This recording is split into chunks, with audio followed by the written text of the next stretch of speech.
Hello and welcome back to the channel. In this ninth video of the playlist, we'll talk about Freud thoughts on the herd instinct. Curious? Let's begin. Only briefly shall we enjoy the illusion that with this formula, we have solved the riddle of the mass. Very soon we shall inevitably be troubled by the reminder that what we have done, basically, is posit a referral to the riddle of hypnosis, on which so much work remains to be done. And it is at this point that a further objection shows us the way forward. We may tell ourselves that the substantial affective ties that we recognize in the mass are quite adequate to explain one of its characteristics, namely the lack of independence and initiative on the part of the individual, the fact that the individual's reaction is the same as everyone else's, the way the individual sinks down, as it were, to become a mass individual. Looked at as a whole, however, the mass shows us more.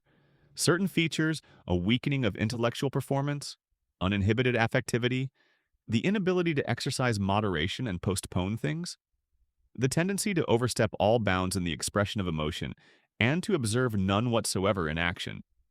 These and everything like them, such as we find so impressively portrayed in Le Bon, add up to an unmistakable picture of the kind of regression of mental activity to an earlier level that we are not surprised to find among savages or children. Such regression belongs particularly to the nature of ordinary masses, while, as we have heard, it can be largely disregarded in the case of highly organized artificial masses. This gives us the impression of a state of affairs in which the individual's isolated stir of emotion and personal intellectual response are too weak to assert themselves on their own, and are entirely obliged to await reinforcement through similar reiteration by the rest. We are reminded of how much of such dependence phenomena belongs to the normal constitution of human society, how little originality and personal courage are found therein, how extensively every individual is dominated by the attitudes of a mass mind, which come out as racial characteristics, class prejudices, public opinion, and the like. The riddle of suggestive influence increases for us once we admit that such influence is exercised not only by the leader, but also by each individual upon every other individual, and we reproach ourselves with having one-sidedly emphasized the relationship to the leader, while improperly repressing the other factor. Mutual suggestion. Thus pointed in the direction of modesty, we shall be inclined to listen to a different voice that promises us enlightenment on simpler foundations. One such voice comes to me from Wilfred Trotter's shrewd book on the herd instinct, about which I have only one regret: that it is not wholly emancipated from the antipathies unleashed by the last great war. Trotter derives the mental phenomena described in connection with the mass from a herd instinct. He uses the term gregariousness, innate in humans as it is in other types of animal. This belonging to a herd is biologically an analogy and almost an extension of multicellularity.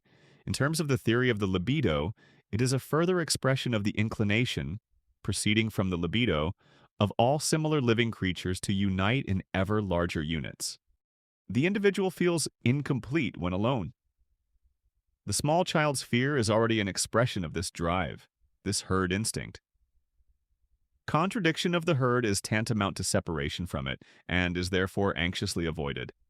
But the herd rejects everything new, everything unusual. The herd instinct, Trotter tells us, is something primary. It cannot be split up. Trotter places what he takes to be primary drives, or instincts, in the following order: self-assertion, feeding, sex, and herding. The last, he says, often finds itself in conflict with the others.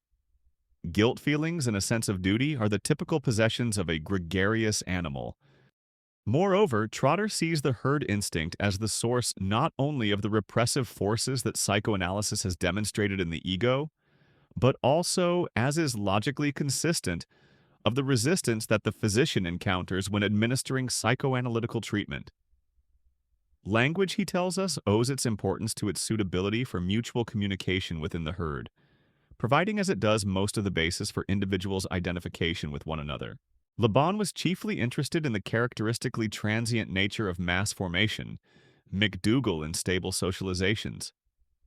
Trotter, for his part, focuses on the most commonplace associations in which man, that political animal, lives, explaining them in psychological terms.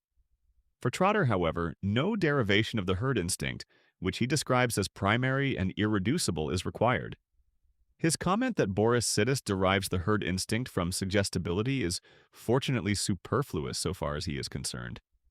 It is an explanation following a known, unsatisfactory pattern, and the converse of that proposition, namely that suggestibility is a child of the herd instinct, seems to me far more plausible. However, with even greater justification than against the others, the objection may be leveled against Trotter's portrayal that it pays too little heed to the role of the leader in the mass. The fact is, we incline towards the opposite view, holding that the nature of the mass is incomprehensible if we ignore the leader. The herd instinct leaves no room for the leader whatsoever. The leader is added to the mass only coincidentally. And in this connection, there is the further fact that, starting from this drive, nothing leads to a need for God. The herd, as it were, has no herdsman. But Trotter's portrayal can also be undermined psychologically. In other words, there is at least a case for saying that the herd instinct is not incapable of being broken down further, that it is not primary in the sense that the self-preservation drive and the sex drive are primary. Of course, it is not easy to trace the ontogenesis of the herd instinct. The small child's fear of being left alone, which Trotter seeks to claim as an early expression of the drive, in fact suggests a different interpretation. It is directed at the mother and subsequently at other persons in whom the child has confidence, and it expresses an unfilled yearning that the child, not yet knowing what else to do with it, turns into fear. The lonely child's fear is not alleviated by seeing just anybody from the herd. On the contrary, it is the advent of such a stranger that sparks it off. Also, it is a long time before the child reveals anything like a herd instinct or mass sentiment. That emerges only in the multiple nursery. It arises out of the children's relationship to their parents, and it is a reaction against the original envy with which the elder child greets the younger. No doubt the elder child does wish jealously to drive the younger off, keep it away from the parents, and deprive it of every entitlement. However, given that that child too, like every succeeding one, is similarly loved by the parents and in view of the impossibility of maintaining its hostile stance without harming itself, the elder child is forced to identify with the other children, and there emerges within the swarm of siblings a mass or community sentiment that then develops further at school. The first demand of this reaction forming is for justice and equal treatment for all. Everyone knows how loudly and inexorably that demand finds expression at school. If a child cannot itself become the favorite, then at least it feels none of them should receive favor. This transformation and replacement of jealousy by a mass sentiment in nursery and classroom might be thought improbable, were the same process not in evidence again later in different circumstances. Think of the throng of infatuated women and girls who surround the singer or pianist after the performance. Clearly, the obvious thing is for each of them to be jealous of the others. However, in view of their number and the consequent impossibility of attaining the goal of their infatuation, they repudiate envy. Rather than tear one another's hair out, they behave like a uniform mass paying homage to their hero in joint operations. They would be happy, for instance, to share a lock of his hair. Originally rivals, they have been able, through bestowing equal love upon the same object, to identify one with another. If a drive situation may, as is indeed usually the case, turn out in various ways, we shall not be surprised to find that the eventual outcome will be the one associated with the possibility of a certain satisfaction, whereas a different one, even a more obvious one, will not ensue because actual circumstances refuse to let it attain that goal. What is subsequently found to operate in society as community spirit, esprit de corps, etc., undeniably springs from an original envy. No one should seek to stand out. All should be and possess the same. The implied meaning of social justice is that a person denies himself much in order that others too shall have to deny themselves as much, or, which comes to the same thing, be unable to ask for it. This demand for equality is the root of social conscience and the sense of duty. In an unexpected fashion, it is revealed in the syphilitic's fear of infection, which psychoanalysis has taught us to understand. The fear exhibited by these poor people corresponds to their violent rejection of an unconscious desire to spread their infection to others. Because why should they be the only ones infected? Why should they be excluded from so much and the rest not? The splendid story of the judgment of Solomon has the same core. If one woman has lost her child, the others should not live either. By that wish, the grieving party is identified. In other words, the social sense is based on reversing an initially hostile emotion to become a positively stressed attachment that has the character of an identification.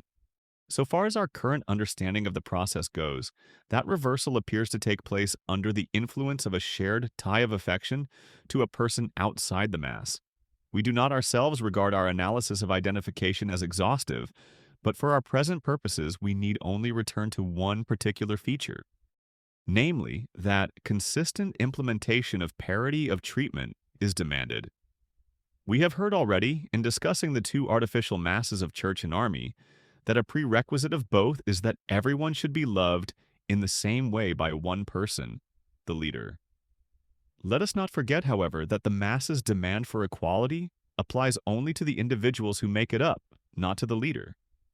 All individuals should be equal with one another, but they all wish to be dominated by one person. Many equals capable of identifying with one another, and a single person who stands above them all.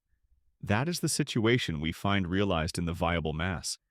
So let us venture to correct Trotter's statement that man is a herd animal and suggest instead that he is a horde animal, an individual member of a horde headed by a leader.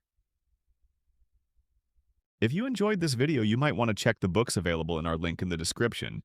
There you'll find many fundamental marketing books in different languages. And don't forget to subscribe to the channel for more psychology-related content. See you in the next one.